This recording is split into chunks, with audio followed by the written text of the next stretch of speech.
Welcome back to another episode of Ways to Flourish, the W&M Health and Wellness podcast. We're here today with Martha Rouleau, who is a wellness professional here at the McLeod-Tyler Wellness Center on campus. She is also an adjunct lecturer for mindfulness meditation. Martha, very glad to have you here today. Thank you so much for having me. I'm so happy to be a part of this wonderful new initiative. Mindfulness, as you know, is just such a wonderful passion of mine. So happy that you reached out. Martha, when you came in today, you had mentioned that some of the emotions of our current climate are starting to surface with the students that you work with. Can you tell us a little bit about that experience? Yes, my experience of the students, as they have shared, is that there's an element of both heaviness, worry, concern, combined with an element of anxiousness. Overwhelm had them draw with their hands what the landscape looks like to them as they travel through these next couple of weeks. And we had steep mountains, we had mountains with peak, and then there was another peak. And so definitely there's a gamut of the humanness that we're all experience amidst COVID, amidst the elections, amidst the election, and a lot of concerns about how life is going to continue to unfold in this particular moment. How long have you been practicing mindfulness meditation? I'm from the Vipassana tradition. As a trained scientist, I actually came in the MBSR program, mindfulness-based stress reduction, which is much more of the program that's scientific-based. And so I came in with that lens of science, and then I've continued to unfold my journey as I've studied with many teachers and take my practice very seriously, and have seen many teachers and take my practice very seriously and have seen the benefits that it's brought to my tendency for perfectionism and anxiety as a way to find a bit more ease. And at its root core, what is MBSR? So MBSR is mindfulness-based stress reduction, and the evidence around it that we do begin to have the brain change so that there's an element of being able to kind of have that agency over our emotional life much more so than we did. So it's a calming of the amygdala, and actually over time the amygdala, this can be over more steady practice, the amygdala can actually shrink in a little bit. So there are, though, the more current research also indicates that short microbursts or mindfulness microburst has a lot of benefit. 15 minutes a day of practice can be useful, but we can also bring this to our lives in a very informal way of being present when we're washing the dishes and feeling the texture and the warmth of the water, paying attention and hearing the sounds as we're doing that. So however we can find those mindful moments in our lives and come back, it's like creating a pause to come back to this moment. So the spinning and the habituated way of thinking that goes on and on, we can wake up. We can wake up for a moment, come back to the moment, and allow ourselves to not get caught away all the time in our thoughts. I love stop and imagining that as we stand steady at the bus stop, there's thought buses that go around and we can identify our typical ways of thinking. And so at any point in time, we can stay at the bus stop and let the thoughts continue to go around. And of course, we'll jump on those thought buses and we'll be carried away. But the good news is mindfulness helps us recognize we can step off at any point in time. And how can we cultivate a relationship to our thoughts and not necessarily become the thoughts? We can recognize them, know them, as well as our emotions. So we're learning how to be in kind of right relationship to all things so that we don't get swept away and forget that the present moment is always available for us to be in and to come back to as a way to support our connection to self and to others. You know, you talk about staying connected to the self and being present in this moment. How is this practice connecting this back to the emotions that your students are experiencing? Not just students, of course, the community has concerns. How does this practice benefit, especially at a time like now when people are experiencing these heightened emotions? One of the beautiful reasons to practice and emotions. One of the beautiful reasons to practice that I've learned over time is to practice in a bit more times of ease. So our toolbox has mindfulness as something that we can actually reach into and use. So above all else, mindfulness allows us to be, we're typically drawn to wanting more of the pleasant and less of the unpleasant. Well, in this world, there's clearly both, and I think the scales have definitely tipped due to uncertainty, which means we feel very unfamiliar with what's before us. And when there's an element of unfamiliarity, then there's discomfort. So we're really trying to learn how to be with discomfort, not either pushing it away or not either holding on to it or finding the best way to keep that relationship to it. So I think of the analogy also of like a wheel, It always says, and I like this, don't overstretch. Stretch from the center and return to the center. So when the spokes on the wheel feel a little bit lopsided, which this time is offering to all of us, what do I need to do so that I can find a way to be from the center? What kind of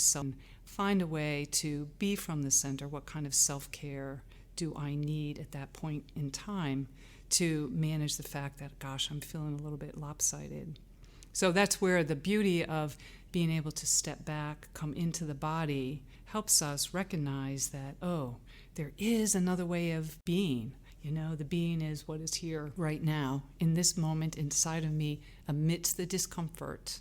I can still find the fact that there's an element of safety within. In this moment, we could use to facilitate that sense of calm. So I think one that I'd like to lead us through right now is gravity as a benefit. So if we can imagine wherever we're sitting, and using this in the chair if you're studying or wherever you might be, and purposely bring awareness to the feet on the floor. And I invite us to really notice the edge of the toes,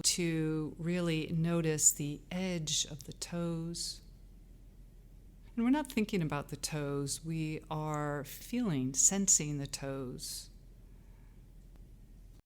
However many we do or we don't, and then we bring awareness to the heel of both feet, perhaps to notice the full length of the foot. So let's allow the feet, as Thich Nhat Hanh says when he talks about walking meditation, it's like the feet kiss the earth.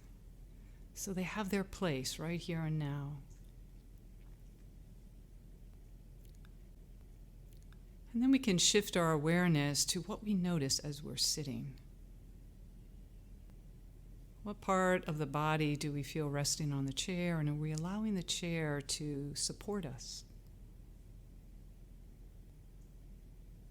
So when I mention the word gravity, let's imagine gravity is such our friend,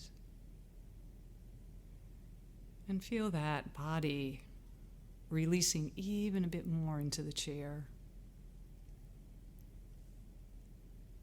Allowing for this sense of heaviness to remind us that, yes, we can let go and we can be connected.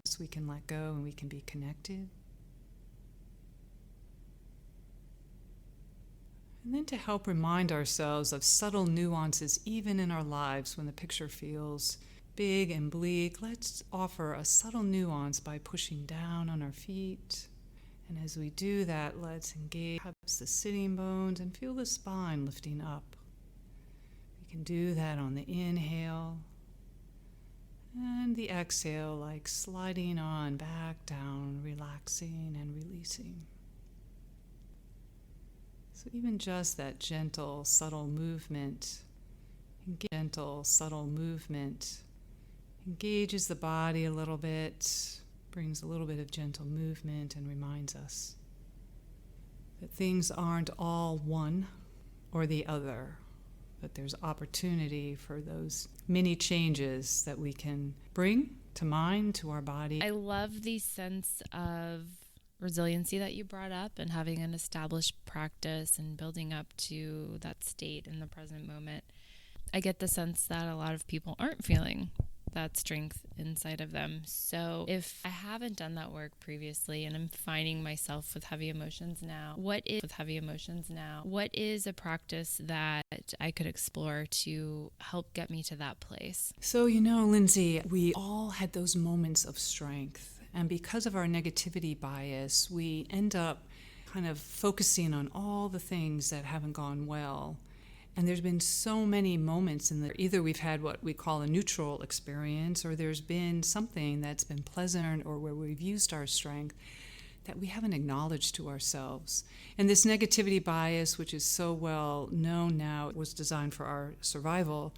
Evolutionarily, we don't need it in quite the same way. So for this practice, I'm going to invite us to come into the body, and this will be an embodied memory. I'll just add this one little note before we go further, that mindfulness meditation really isn't about having just thoughts of something such as seeing blue or red and creating thoughts. It's about using the body as our ally, because if the body is what is in the present moment, then we want to be able to come back to that body right here and now whenever we need. So it's our body is really takes us wherever we go in this moment. So for this practice, I just invite us to call to mind. So the initial might take a little bit more time, but otherwise call to mind a time when we felt strong.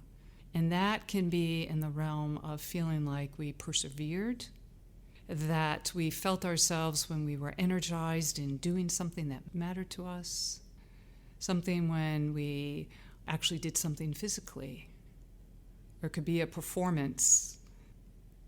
And recognize in the body what it felt like, where we feel it in the body. Do we notice it in the legs, the shoulders? But call to mind that strength. The body will remember. And want to take a moment and call in the situation where that happened. So by taking the time to scan through our senses, where there's sounds associated with it, where there's smells, where there's sights, but calling that to the very forefront. So the body knows, maybe the muscles are already engaging. Body knows.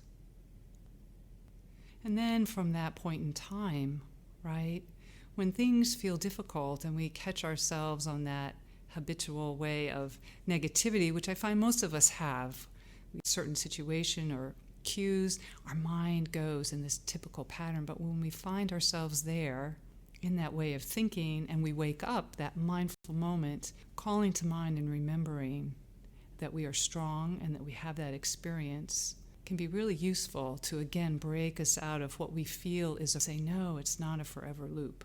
There were those moments and there will be those moments. I'd also like to add that so much work is being done right now about physical contact and us not being able to have it. But for those of us that feel comfortable, even placing our hand over our heart or in our chest area, and able to just say to ourselves, this is hard. And not expecting us to do anything more. Our mind typically wants to problem solve and be strategic, but if we can just say, you know what, I'm going to pause here and just say this is hard, and take 3 breaths, 5 breaths, whatever it is, and give ourselves permission. Sometimes that allows for enough calming for things to settle out. When we're uncomfortable, we think of action as opposed to pausing. But to kind of summarize, if we can come back to using this embodied memory of strength, and when things feel hard, say, oh yes, I remember, and go back into that moment of the body, and giving ourselves permission to say, oh, this is hard.